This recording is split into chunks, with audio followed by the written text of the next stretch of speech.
사로잡혔던 자들의 자손이 이스라엘의 하나님 여호와의 성전을 건축한다 함을 유다와 베냐민의 대적이 듣고 스룹바벨과 족장들에게 나와 이르되, 우리도 너희와 함께 건축하게 하라. 우리도 너희같이 너희 하나님을 찾노라. 아스루 왕 에살핫돈이 우리를 이리로 오게 한 날부터 우리가 하나님께 제사를 드리노라. 스룹바벨과 예수아와 기타 이스라엘 족장들이 이르되, 우리 하나님의 성전을 건축하는데 너희는 우리와 상관이 없느니라. 바사왕 고레스가 우리에게 명령하신 대로 우리가 이스라엘의 하나님 여호와를 위하여 홀로 건축하리라. 이로부터 그 땅 백성이 유다 백성의 손을 약하게 하여 그 건축을 방해하되, 바사왕 고레스의 시대부터 바사왕 다리오가 즉위할 때까지 관리들에게 뇌물을 주어 그 계획을 막았으며, 또 아하수에로가 즉위할 때 그들이 글을 올려 유다와 예루살렘 주민을 고발하니라. 아닥사스다 때에 비슬람과 미르드닷과 다브엘과 그의 동료들이 바사왕 아닥사스다에게 글을 올렸으니 그 글은 아람 문자와 아람 방언으로 써서 진술하였더라. 방백 르훔과 서기관 심세가 아닥사스다 왕에게 올려 예루살렘 백성을 고발한 그 글에, 방백 르훔과 서기관 심세와 그의 동료 디나 사람과 아바사 사람과 다블렛 사람과 아바셋 사람과 아렉 사람과 바벨론 사람과 수산 사람과 대해 사람과 엘람 사람과 그 밖의 백성 곧 존귀한 오스나발이 사마리아 성과 유브라데 강 건너편 다른 땅에 옮겨둔 자들과 함께 고발한다. 오늘은 방해가 시작될 때라는 제목으로 하나님 말씀을 증거하도록 하겠습니다. 성전의 기초가 놓이고 이제 본격적으로 성전 건축이 시작이 됩니다. 그런데 이 소식을 주변에 살고 있던 이방인들이 듣게 됩니다. 1절입니다. 사로잡혔던 자들의 자손이 이스라엘의 하나님 여호와의 성전을 건축한다 함을 유다와 베냐민의 대적이 듣고, 이 이방인들을 성경은 분명히 대적이라고 말합니다. 하나님의 성전 건축하는 것, 대적들이 좋아할 리가 없습니다. 그래서 어떤 회유책을 쓰느냐, 2절에 보시면 스룹바벨과 족장들에게 나와서 뭐라고 말을 하느냐, 우리도 너희와 함께 건축하게 하라.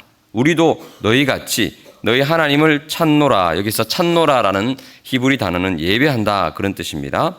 아수르 왕 에살핫돈이 우리를 이리로 오게 한 날부터 우리가 하나님께 제사를 드리노라 라고 얘기합니다. 우리도 하나님을 예배하는 사람들이다. 그래서 너희들과 같이 성전을 건축하겠다라고 손을 내밉니다. 그런데 그때 이스라엘 백성들의 지도자였던 스룹바벨과 예수아가 어떻게 반응하죠? 3절에 보시니까 스룹바벨과 예수아와 기타 이스라엘 족장들이 이르되 우리 하나님의 성전을 건축하는데 너희는 우리와 상관이 없다라고 말하면서 3절 후반부에 우리는 홀로 건축하겠다라고 단언을 합니다. 이들의 제안을 거절하지요. 왜 그랬을까요? 이 이방인들은 사실 거짓말을 하고 있는 것입니다. 우리는 하나님을 신실하게 섬기는 사람들이고 너희들 성전 건축하는 것 도와주러 왔다라고 말하는데, 이것은 교묘한 술책이었습니다. 열왕기하 17장을 보시면 이들은 하나님과 함께 다른 이방신들도 혼합적으로 섬기던 사람들이었습니다. 즉 이들에게는 여호와의 성전은 다른 이방 신전들과 전혀 다를 바 없는 여러 신들 중에 하나였습니다. 그래서 이스라엘 백성들 이제 포로에서 귀환해서 정말 순수한 신앙을 지켜야 되는 그 순간 이들의 손길을 당연히 거부해야만 했습니다. 이들의 손을 잡는 것, 정치적으로는 이득일 수 있겠지만 그것들을 포기하고 우리는 오롯이 하나님만 바라보고 여호와 신앙을 견지하는 가운데 거룩한 마음으로 성전을 지어야 되겠다 결단한 것입니다. 쉽지 않은 결단이었지만 참 귀한 결단이었죠. 이렇게 이들의 제안을 거절합니다. 그랬더니 드디어 이들이 거짓말했는 것이 이제 드러나고 공개적으로 성전 건축하는 것을 방해하기 시작합니다. 자, 4절입니다. 이로부터 그 땅 백성, 이방인들이죠, 유다 백성의 손을 약하게 합니다. 그리고 그 건축을 방해하기 시작합니다. 어떤 식으로 방해하느냐? 자, 5절입니다. 회유책을 써도 안 되니까 노골적으로 공격하죠. 바사왕 고레스의 시대부터 바사왕 다리오가 즉위할 때까지 관리들에게 뭘 주죠? 뇌물을 주고 그 계획을 계속해서 노골적으로 막고 있습니다. 뿐만 아니라 6절을 보시니까 왕궁에 거짓 민원을 넣어서 유대인들을 고발하는 장면이 나옵니다. 지속적으로 방해하고 공격을 합니다. 7절, 이들의 집요한 방해 공작 끈질깁니다. 아닥사스다 왕 때에. 그리고 또 계속되죠. 6절에 보시니까 아하수에로 왕이었습니다. 5절에 다리오 왕이었습니다.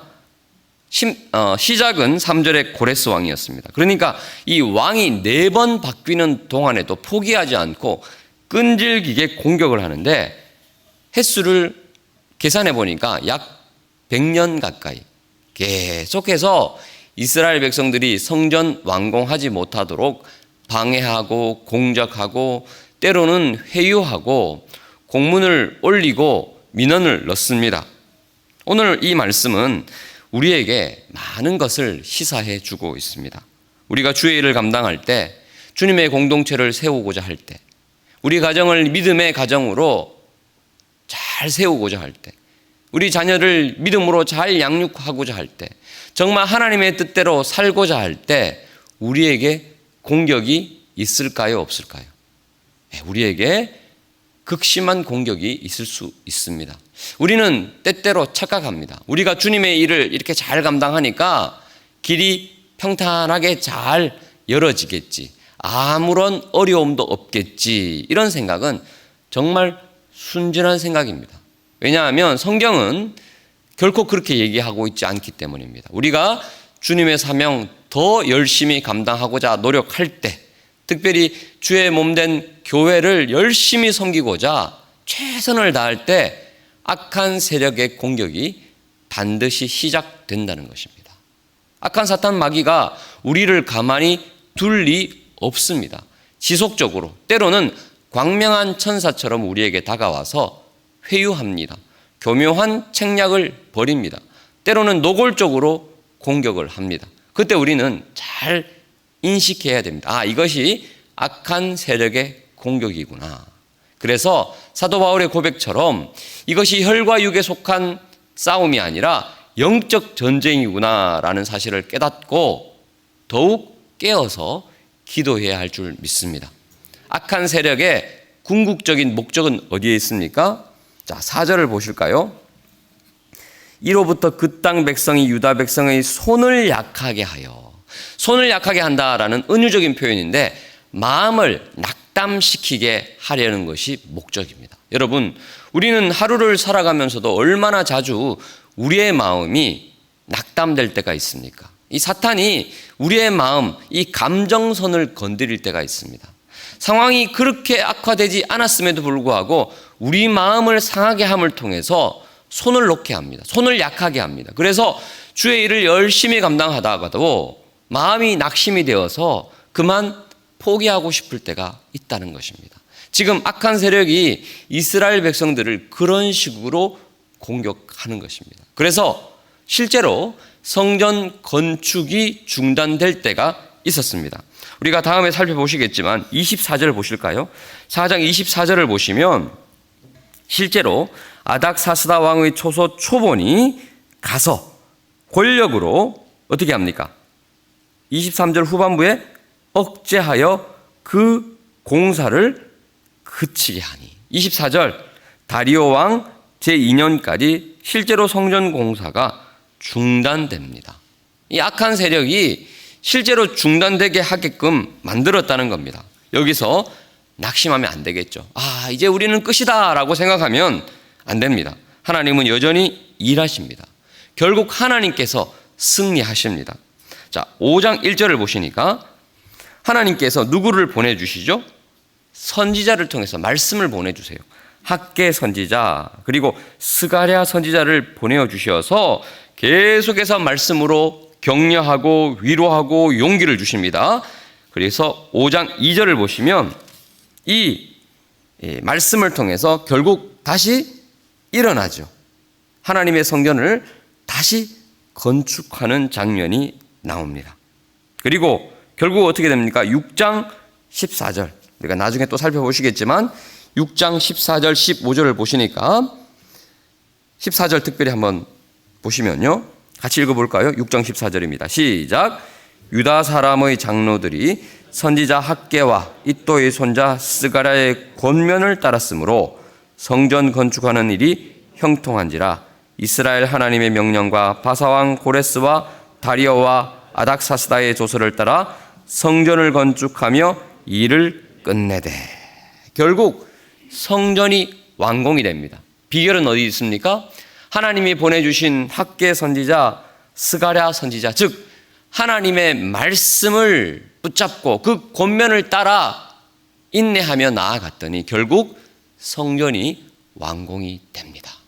오랜 시간이 걸린다 하더라도 우리가 끝까지 포기하지 않고 악한 세력의 공격을 인내로 버티고 특별히 말씀을 붙잡고 나아갈 때 하나님께서 우리를 향하신 놀라운 그 사명, 우리를 향하신 놀라운 그 계획이 아름답게 성취될 줄 믿습니다. 기도하겠습니다. 오늘 말씀을 기억하면서 하나님, 이 악한 세력의 공격 우리가 잘 분별하게 하여 주시고 속지 않게 해주시고 인내하며 말씀 붙잡고 묵묵히 사명의 길 걸어가는 인생 되게 하여 주옵소서. 주의 이름을 부르고 합심해서 기도합니다.